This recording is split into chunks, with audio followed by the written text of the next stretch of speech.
les oléicoles, pour être incollables sur l'huile d'olive. Oléicole numéro 1. Comment faire entrer 5 kg d'olive dans une bouteille? Reprenons depuis le début. Comme le jus d'orange pressé, l'huile d'olive est un pur jus de... Mais non, pas d'orange, d'olive. On y retrouve toutes leurs saveurs et qualités nutritionnelles. Il faut environ 6 mois pour que la fleur de l'olivier se transforme en petits fruits. À partir du 5e mois, l'olive va en voir de toutes les couleurs.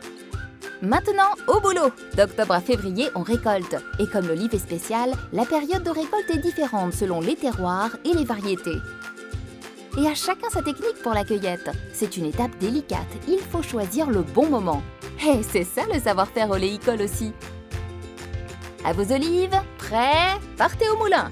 La récolte doit y être emmenée dans les 24 heures. Séance d'effeuillage, en tout bien tout honneur bien sûr, et lavage pour une qualité irréprochable. Dans certains moulins, des olives sont mises en maturation 2 à 10 jours pour extraire une huile d'olive goût à l'ancienne. Sinon, c'est séance broyage tout de suite.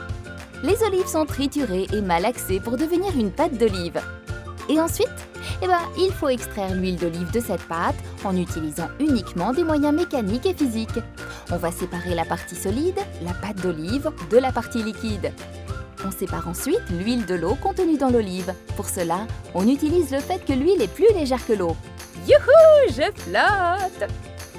Et pour faire 1 litre d'huile, il faut 5 à 8 kg d'olive selon les variétés. Un produit naturel donc, puisque déjà contenu dans l'olive. Oléicole numéro 2. Pourquoi parle-t-on d'huile d'olive vierge? Le terme vierge signifie que l'huile a été extraite uniquement par des procédés mécaniques et ainsi a conservé toutes les qualités gustatives et nutritives de sa matière première, ici l'olive. C'est un pur jus de fruits.